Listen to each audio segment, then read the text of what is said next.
오늘도 참으로 기쁜 날입니다. 소망으로 넘치게 되기를 바랍니다. 저는 오늘 고린도전서 11장 23절로 30절의 말씀을 가지고 성찬의 참된 임이란 제목으로 은혜를 나누고자 합니다.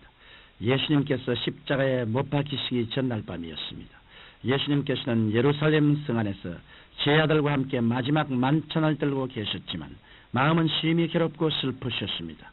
그것은 3년 반 동안이나 함께 다니던 자기의 제자가 자신을 팔 것과 십자가의 고난이 얼마나 쓴잔인지를 예수님께서는 아셨기 때문입니다. 그러나 예수님께서는 그렇게 고통스럽던 밤에 성찬을 행하사 자신이 십자가에 못 박혀 몸짓고 피 흘리시는 의미가 무엇인지를 가르쳐 주셨습니다. 이에 대해 고린도전서 11장 23절로 26절에서는 다음과 같이 말씀하고 있습니다.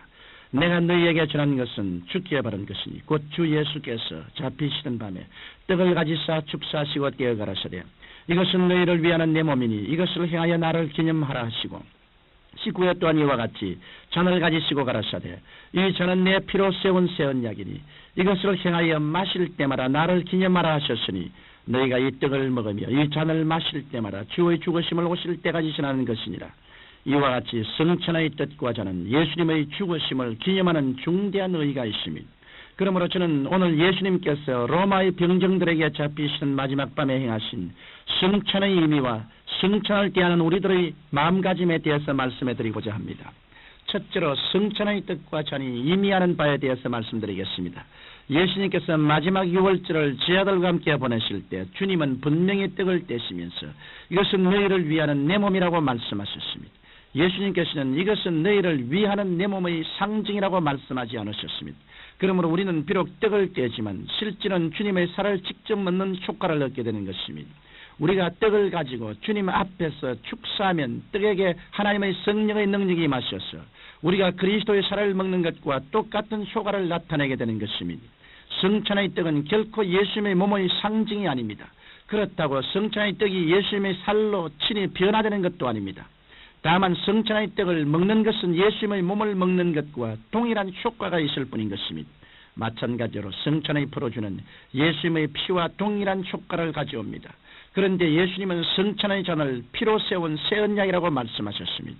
구약시대는 짐승의 피를 가지고 언약을 맺었습니다. 그러나 신약시대에 와서는 예수님의 보혈로 언약하셨습니다. 예수님은 하나님과 인간 사이에서 보혈을 흘림으로 하나님과 인간과의 언약을 맺어주신 것입니다. 그러므로 예수 그리스도를 구세주로 모신 사람에게는 그리스도의 언약의 피가 흐르고 있습니다. 이와 같이 우리가 성찬의 뜻과 잔을 먹고 마시는 것은 예수님의 살과 피를 직접 먹고 마시는 것과 동일한 효과가 있는 것입니다. 둘째로 우리가 성찬을 떼는 목적에 대해서 말씀드리겠습니다. 성찬을 행하는 목적은 단순 명료합니다. 그것은 우리가 성찬의 떡을 먹고 성찬의 잔을 마실 때마다 예수님께서 우리를 위하여 죽으셨다는 것을 예수님께서 다시 오실 때까지 전하는 것입니다. 이와 같은 목적에 따라서 우리는 몇 가지 교훈을 얻을 수 있습니다. 먼저 우리는 주의 성찬을 자주 행해야 한다는 것입니다. 왜냐하면 우리가 성찬을 대하는 것이 예수님께서 우리를 위해 죽으셨다는 사실을 전하는 것이기 때문인 것입니다. 이러므로 우리는 주의 성찬을 주님이 오실 때까지 자주 행해야 할 것입니다.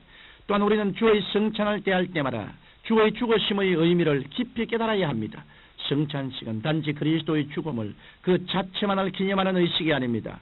우리는 주님의 죽으심의 내용과 의의를 올바로 알고 믿으며 실생활에 적용할 줄 알아야 합니다. 나아가서 우리는 성찬식을 행함으로 주님의 구속의 은총을 널리 전해야 합니다. 예수님께서 우리의 죄와 질병과 저주를 속량하시고 축복과 영생을 우리에게 주시기 위하여 십자가에 못 박여 몸짓고 피 흘리셨음을 널리 전파해야 하는 것입니다. 이와 같이 성찬식에는 주님의 죽으심을 오실 때까지 전해야만 하는 분명한 목적이 있습니다. 셋째로 성찬을 합당치 않게 먹고 마실 때 나타나는 결과에 대하여 말씀해드리고자 합니다.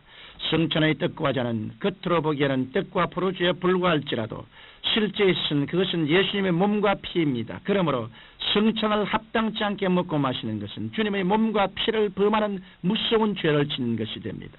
그러면 어떻게 하는 것이 성찬을 합당치 않게 먹고 마시는 것일까요? 그것은 먼저 예수님을 믿지도 않으면서 장난삼아 성찬의 떡과 잔을 먹는 경우를 말합니다. 또한 예수님을 믿는다면서 여전히 죄악의 구렁텅이에서 뒹굴며 마음에 진실한 애통함이 없이 주의 떡과 잔을 먹는 경우를 말합니다. 그렇기 때문에 성찬은 반드시 예수님을 믿는 사람이 떼어야 하며 하나님께 잘못한 죄를 동의하고 회개한 진실된 마음으로 떼어야 합니다. 성경 히브리서 10장 29절에는 하나님 아들을 밟고 자기를 거룩하게 한 언약의 피를 부정한 것으로 여기고 은혜의 성령을 욕되게 하는 자의 당연히 받을 형벌이 얼마나 더 중하겠느냐 너희는 생각하라고 말씀하고 있습니다. 이와 같이 성찬의 떡과 잔을 뗄 때 주님의 몸을 분변치 못하고 먹고 마시는 자들은 하나님의 심판을 받게 됩니다. 그래서 어떤 자들은 연약해지고 어떤 자들은 병이 들기도 하고 심하면 죽기까지 합니다. 그러므로 우리는 성찬을 대할 때 먼저 자기를 살피고 그 외에 이 떡을 먹고 이 잔을 마셔야 할 것입니다. 넷째로 우리가 성찬을 올바로 뗄 때 받게 되는 축복에 대하여 말씀해드리고자 합니다. 성경 요한복음 6장 54절 55절에는 내 살을 먹고 내 피를 마시는 자는 영생을 가졌고 마지막 날에 내가 그를 다시 살리리니 내 살은 참된 양식이요 내 피는 참된 음료로다라고 말씀하고 있습니다. 이와 같이 예수님의 몸인 성찬의 떡은 우리 그리스도인들의 참된 생명의 양식입니다. 주님께서는 십자가에 위해서 자신의 몸을 찢으심으로 이 생명의 양식을 우리에게 주신 것입니다. 또한 성찬의 잔은 주님께서 흘리신 보혈로서 우리에게 놀라운 축복을 안겨 줍니다. 먼저 예수님께서는 겟세마네 동산에서 피를 흘려주심으로 우리에게 순종의 본을 보여주셨습니다. 그리고 예수님께서는 빌라도의 뜰에서 채찍에 맞아 피를 흘리심으로 우리에게 치료의 은혜를 베풀어 주셨습니다. 또한 주님은 가시관을 쓰시고 보혈을 흘리심으로 우리를 저주에서 속량하셨습니다. 나아가서 예수님께서는 십자가에 달려 피를 흘리심으로 온 인류의 죄악을 속량하시고 모든 믿는 자에게 영생을 얻게 해주셨습니다. 이처럼 예수님의 보혈로 말미암아 우리는 순종과 치료와 축복과 영생의 은혜를 얻게 된 것입니다. 그러므로 우리는 주님의 성찬에 참여할 때마다 주님께서 우리를 위하여 이루어 놓으신 축복들을 기억하고 감사하며 이를 소유하고 누릴 수 있어야 할 것인 것입니다. 예수님께서는 잡히시는 밤에 제 아들에게 떡을 떼어주시고 잔을 나눠주시면서 주께서 다시 오실 때까지 이를 행하라고 말씀하셨습니다. 그러므로 우리 그리스도인들은 성찬을 행하여 주의 죽으심을 기념하고 주님 다시 오심을 널리 전파해야 합니다. 또한 우리는 성찬을 대할 때 죄를 회개하고 깨끗하고 경건한 마음으로 성찬에 임해야 합니다. 그래서 주님의 성찬이 주시는 순종과 치료와 축복과 영생의 은혜를 먹고 마셔드려서 우리의 마음이 믿음으로 변화되어야 될 것인 것입니다. 성찬을 먹고 마신 우리들은 그로 말미암아 우리의 의식이 변화되어야 될 것이요 우리의 생각이 변화되어야 될 것입니다. 죄사함을 받고 성령 충만하며 질병에서 연함받고 저주에서 해방되며 영생을 얻은 믿음으로 무장되어야 될 것입니다. 살아계신 아버지 하나님, 성찬을 떼는 모든 사람들이 그로 말미암아 이루어놓은 그리스도의 은혜의 열매를 만끽하고 받아들여서 새로운 삶을 살게 하여 주옵소서. 예수님 이름으로 기도합니다. 아멘.